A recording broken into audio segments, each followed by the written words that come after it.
मुक्ति देनी होगी, डीएड को मुक्ति देनी होगी, डीएड को नहीं किसी से भीख मांगते, नहीं किसी से भीख मांगते, नहीं किसी से भीख मांगते। बहुत बहुत धन्यवाद साथियों। मैं आपको बता दूं कि आदरणीय बड़े भैया घनश्याम वर्मा जी मेरे भी क्षेत्र के हैं, मैं भी पथरिया से आता हूं और ये कहा जाए तो मेरे फूफा जी जो है इसके पड़ोसी भी हैं। मुझे आज गर्व है कि हमारे बड़े भैया जो हमारे मंच पर आए हैं, ये हमारे लिए सौभाग्य की बात है। बड़े भैया हमारे कांग्रेस से आते हैं और आपको एक बात बता दूं कि वर्तमान सरकार अभी जो भाजपा के हैं, इससे पहले जो पूर्व कांग्रेस में जो सरकार थी त्वरित गति से कार्य करते हुए 23 अगस्त को ही जैसे हाई कोर्ट से जजमेंट आया था, वैसे ही आपकी सरकार ने तुरंत 23 अगस्त को काउंसलिंग प्रक्रिया शुरू कर दिया था। उसके उपरांत जैसे सुप्रीम कोर्ट से 29 अगस्त को जजमेंट आया था, उसके तुरंत बाद भी जो आदेश आया था डीएड बीएड को शामिल करने के लिए, उसके बाद तुरंत ही कार्यवाही किया था। लेकिन हमारे लिए दुर्भाग्य की बात है कि अभी जो वर्तमान सरकार है, 2 अप्रैल को जो फाइनल जजमेंट आने वाला था सर, वहां से 2 अप्रैल को जजमेंट आ गया था। 40 दिन के अंदर उसको पालन करने का आदरणीय ऑनरेबल चीफ जस्टिस हमारे रमेश सिन्हा जी और वर्मा जी का जो बेंच डबल बेंच था, उसने कहा था कि 40 दिन में जजमेंट देने के लिए। लेकिन सर आज 40 दिन नहीं, 6 से 8 महीने हो गया, फिर भी उस हाई कोर्ट का जजमेंट का पालन नहीं किया गया है। ये हमारे लिए दुर्भाग्य की बात है।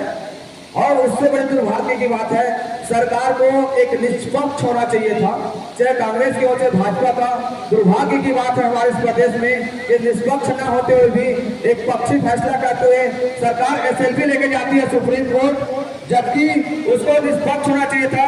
डीएड बीएड की लड़ाई में सरकार को हाथ नहीं डालना चाहिए था।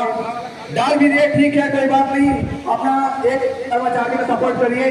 लेकिन जब वहां से जजमेंट आ गया 28 अगस्त का, तो हाई कोर्ट का अंतिम फैसले का पालन करने के लिए भी कहा गया है, फिर भी जो वर्तमान सरकार है एक भी पालन नहीं किया है।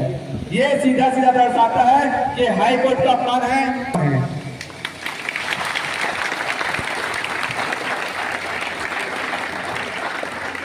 आदरणीय बड़े भैया, हम चाहते हैं कि आप विपक्ष में हैं और विपक्ष का सबसे बड़ा दायित्व होता है कि प्रदेश के सभी जनताओं का, प्रदेश के सभी गरीब जनताओं का, जो प्रदेश के हर हिस्से में व्यक्ति, चाहे सुकमा हो, चाहे बलरामपुर हो, चाहे बस्तर संभाग के कई भी क्षेत्र में हो, सारे की मांगों को आप विपक्ष में विधानसभा में अच्छे से उठाएं। हम चाहते हैं कि हम भी बच्चे हैं, हमारी भी मांग को, एक संवैधानिक मांग को, हमारी मांग यही है कि जो सुप्रीम कोर्ट से आदेश आया है, जो संविधान का नियम है, तो संविधान का पालन हो। हम यही मांगते हैं भैया कि हमारा ही मांग को जल्द जल्द सरकार माने। और हम बहुत बड़ी जोरदार तालियां बजाएंगे आदरणीय बड़े भैया जी का, क्योंकि ये संविधान के सम्मान के लिए है, ये न्यायालय के सम्मान के लिए है। एक बार जोरदार तालियां बजाएं।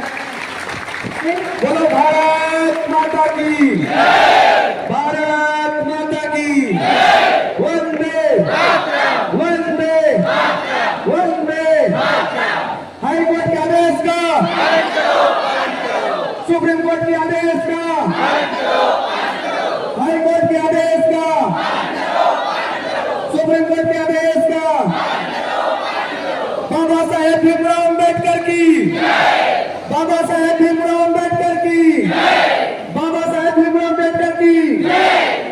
जय संविधान, जय संविधान, जय संविधान। सर, जो माननीय अतिथि हैं उनसे मैं विनम्र आग्रह करना चाहती हूँ कि छत्तीसगढ़ के कोने कोने से हम बेटियाँ यहाँ पहुँची हैं, तो हम लोगों को 1 हफ्ते से अधिक का समय हो गया है सर। यहाँ ना वॉशरूम की व्यवस्था है और ना ही यहाँ मतलब हमारे खाने पीने की व्यवस्था है। हम लोग छत्तीसगढ़ के कोने कोने से आए हैं, कोई सुकमा से आया है तो कोई सरगुजा से आया है, कोई बस्तर से आया है तो कोई जसपुर से आया है। तो सर, हम लोग की जो पीड़ा है उसको सर आप लोग रखिएगा सर, और हम सरकार तक पहुँचाइए सर हमारी पीड़ा को। हम लोग अधिक दिन तक यहाँ नहीं रह पाएंगे सर। जो बेटियाँ हैं वो आज बहुत प्रताड़ित हो रही हैं। तो सर, मैं आपसे विनम्र आग्रह करती हूँ कि आप हमारी बात को रखेंगे।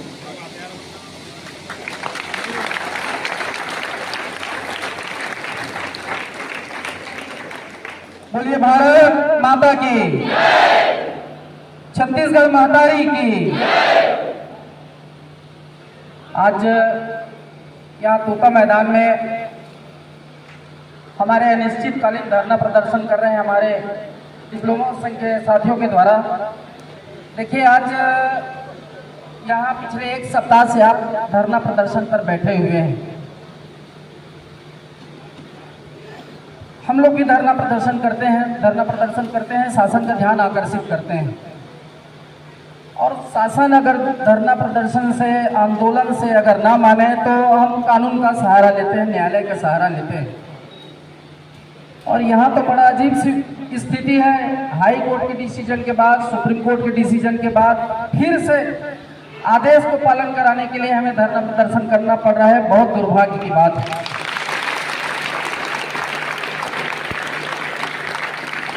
इस देश के सर्वोच्च न्यायालय ने यह जान गया है कि डीएड और बीएड में क्या अंतर होता है। डीएड प्राथमिक शिक्षा के लिए तैयार किया जाता है उनका सिलेबस, और बीएड उच्च शिक्षा के लिए उनका सिलेबस तैयार किया जाता है। इन्हें पता होना चाहिए कि प्राथमिक शिक्षा में किनको भर्ती लेना चाहिए।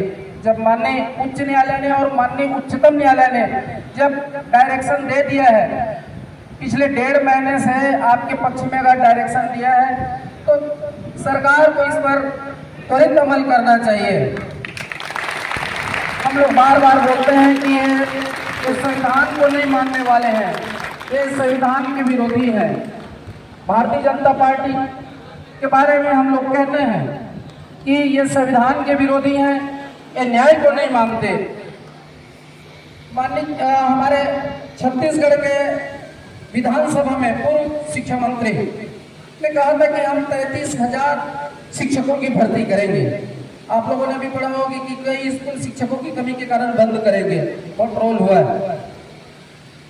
जब विधानसभा में बृजमोहन अग्रवाल जी बोल रहे थे कि हम 35,000 शिक्षकों की भर्ती करेंगे और 6 महीना में भर्ती कर लेंगे, तो विधानसभा के अध्यक्ष के आसंदी से रमन सिंह जी ने कहा कि भाई आप 6 महीना क्यों लगाएंगे, आप जल्दी कीजिए, 1 महीने में कीजिए। माननीय तत्कालीन शिक्षा मंत्री ने कहा कि हम आपके आदेश का पालन करेंगे, और आज तक हमें ये समझ नहीं आ रहा है कि ये सरकार क्या कर रही है। कब ये 33,000 बेरोजगारों के लिए नौकरी निकालेगी, कब शिक्षकों की भर्ती करेगी ये सरकार। और मैं तो कहता हूँ कि ये जो हमारे बच्चे हैं छत्तीसगढ़ के, जिन्होंने मेहनत किया, पढ़ाई किया है, डीएड किया है, ऐसे बच्चे जो लगातार मेहनत करके अपने हक और अधिकार के लिए कानूनी लड़ाई लड़े और कानून से भी जीत गए, ऐसे में सरकार अगर नहीं सुन रही, बहुत दुर्भाग्य की बात है। मैं कड़े शब्दों में इनकी आलोचना करता हूँ। साथियों, वैसे मेरा परिचय बताएं कि घनश्याम वर्मा जी कांग्रेस पार्टी से हैं और लोधी समाज के प्रदेश अध्यक्ष हैं। मैं पिछले 25 सालों से शिक्षक संघ के साथ जुड़ा हुआ हूं। मेरे साथ जो साथी हैं वो जानते हैं कि हम शासन में भी थे, आज हम विपक्ष में हैं। जीवन बीमा वाले साथी हमेशा कहते हैं, जीवन बीमा वाले साथियों का एक स्लोगन है, जिंदगी के साथ भी और जिंदगी के बाद भी। मैं हमेशा मंच पर कहता हूं कि शासन के साथ भी और शासन के बाद भी हम आपके साथ हैं। और आपके आंदोलन छत्तीसगढ़ लोधी समाज बहुत ही न्यायप्रिय समाज है। 1857 की गदर में वीरांगना रानी अवंतीबाई लोधी ने अंग्रेजों के खिलाफ लोहा लिया था, लड़ाई लड़ी थी। हम उनके वंशज हैं, न्यायप्रिय समाज है। और छत्तीसगढ़ लोधी समाज की ओर से मैं आप सब लोगों को, आप आंदोलनकारी साथियों को अपना समर्थन देता हूं। आप जिला स्तर पर भी अगर आंदोलन करेंगे तो पूरे जिलों में हमारे लोधी समाज आपके मंच पर आपके साथ खड़ा पाएंगे। आप आज भी हमारे साथ लोधी समाज के बहुत सारे साथी आए हुए हैं, और मैं आपको विश्वास दिलाता हूं कि जब कभी भी आप कांग्रेस के नेताओं से मिलने के लिए या बुलाने के लिए अगर आप मुझे उपयुक्त समझेंगे, याद करेंगे, तो आप हमेशा अपने साथ पाएंगे। आपकी इस आंदोलन को सिर्फ मुंह से नहीं, तन मन और ढंग से समर्थन करने का मैं आपको विश्वास दिलाता हूँ, वादा करता हूँ। और ये लड़ाई तब तक जारी रहेगी जब तक कि आपका अधिकार ना मिल जाए। हम बीएड वाले साथी के विरोध में नहीं है, उनको सरकार कई जिलों में कलेक्टर बना दे, हमको क्या लेना देना, हमको क्या लेना देना नहीं है। हम जो 5000 हमारे साथी आज आंदोलन कर रहे हैं और पूरे छत्तीसगढ़ से यहाँ हमारे साथी आए हुए हैं, इनके बारे में मैं कहना चाहूँगा। अभी हमारी बहनें बता रही थी कि हम खुले यहाँ पर आंदोलन कर रहे हैं, एक सप्ताह से खाने की व्यवस्था है, न यहाँ वॉशरूम की व्यवस्था है। सरकार इस तरह से आंख मूंद ली अपने बच्चों से, बड़ा दुर्भाग्य की बात है। मैं मीडिया के माध्यम से, आज सोशल मीडिया बहुत ताकतवर है, सोशल मीडिया के माध्यम से आप सब लोग अपने अपने परिवार से, अपने साथियों से अपील कीजिए और वो लोग भी अपील करें शासन से। एक पिक्चर आप लोगों ने देखा होगा, एक पिक्चर था बजरंगी भाईजान, आप लोगों ने देखा होगा बजरंगी भाईजान, देखा कि नहीं देखा है? उसमें आप लोगों ने देखा होगा सोशल मीडिया की ताकत, सोशल मीडिया की ताकत आप लोगों ने देखा होगा। आप लोग देखिए, सरकार वहाँ तालाब से भगा के आपको यहाँ वीरान जंगल में भेज दिया है, लेकिन आपके पास लोकतंत्र है, संविधान है और इस देश की मीडिया है और आपके पास सोशल मीडिया है। आप सोशल मीडिया की भी ताकत को पहचाने और सोशल मीडिया को भी अपनी ताकत बनाएं। मेरे क्षेत्र के भूपेंद्र राजपूत जी जो आपके संघ के सदस्य हैं और बहुत सारे साथी, कुलदीप वर्मा जी और हमारे साहू जी, ये कौशिक जी, ये सब लोग ने मुझे यहाँ आमंत्रित किया और मुझे भी लगा, क्योंकि मैं इस तरह के आंदोलन में अपने युवा साथियों के साथ हमेशा खड़ा रहता हूँ, अधिकार के लिए लड़ते रहते हैं, अधिकार लड़ने से मिलता है। मुझे आप लोगों को जज्बा देख के बहुत खुशी हो रही है। आप लोग अपनी लड़ाई लड़िए और सरकार को झेलना पड़ेगा। अभी मैं रास्ते में आते आते चर्चा कर रहा था कि कोर्ट ऑफ कंडक्ट लगा हुआ है, सरकार को उसको भुगतना पड़ेगा और आपके अधिकार को देना पड़ेगा। जय हिंद, जय भारत, जय